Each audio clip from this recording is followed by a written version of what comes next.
Today we explore the world of the blind by visiting Blind Incorporated, a cutting-edge academy helping blind people live independently and stretching the boundaries of what it means to be blind.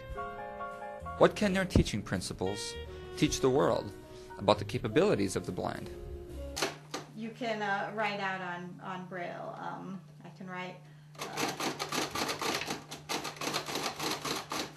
and I wrote this, "Hello, Brandon," out in Braille on here. Each of the buttons on the Brailler designates one of the 6 dots on the Braille. Exactly. Yeah, whoever can type with you. Read something. Yeah, why don't you read something? Like, what is this talking about? This? Yeah, what is this? I just Okay. put a random page. Okay, tuft of oddly shaped leaves. Okay. So what do we find? Nice choice. Yeah. Like anybody else, would you go from left to right and you use 2 hands when you're reading? You can also then take in some of the combined technology in Braille. You can read books off a Braille display, and you can carry many books on there. So if you're going to school, you can carry all your textbooks on a single device, and you can have it in auditory or in Braille output. Yeah, so this is the Braille Sense here. Voice on. The computer class period. Top of document. Welcome. Welcome to computer class period. I would visualize a desktop. I would visualize, oh, I'm on the home screen. Does someone who's, born, were you born blind? Yes, I was. Do you have some sort of mind's eye? If you have any residual vision, such as any of the 3 of us, when we underwent our training here, we all had to wear sleep shades, which cover up your eyesight. There's a certain amount of what you can see, and at a certain point, that eyesight doesn't work for you. No matter how hard you try, it just doesn't work. Comes, all that white noise that you just hear going by you all the time. I all of a sudden had to tap into and drop from that, and pretty soon you get so used to that you get this new level of white noise. the white noise that you let go by again, Like Alyssa just asked the question, oh, why did this stop sizzling? Because she was cooking with oil and had just put in soy sauce. So it's about learning things like that, like, oh, well, when there's more moisture in the pan, like this is the sound you're going to get versus,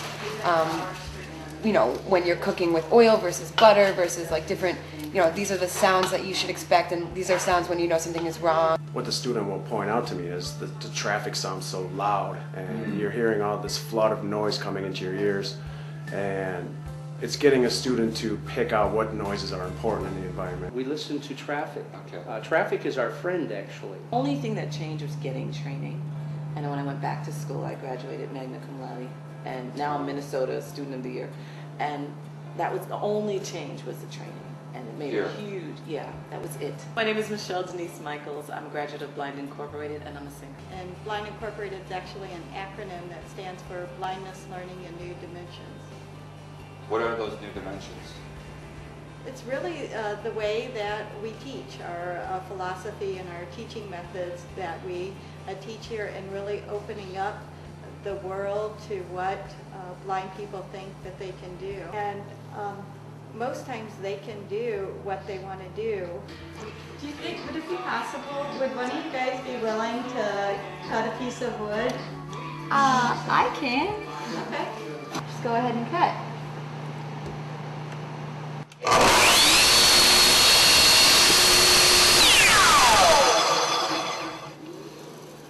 People say, well, Blind Incorporated, they have high expectations.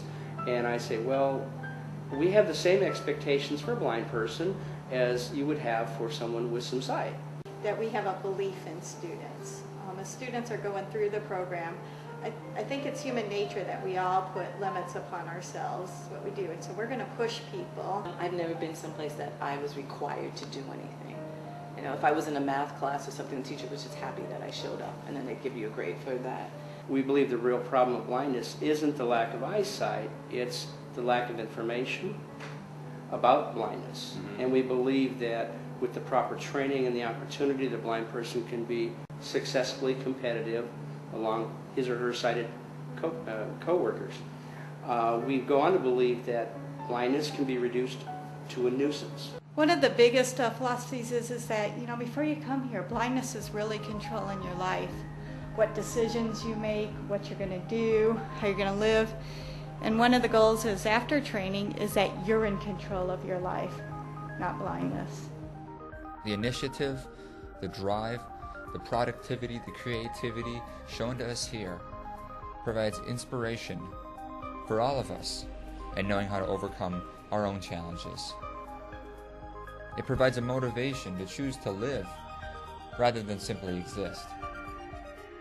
And it provides us with a way to feel closer as humans, specifically to better understand our friends who live in the world of the blind.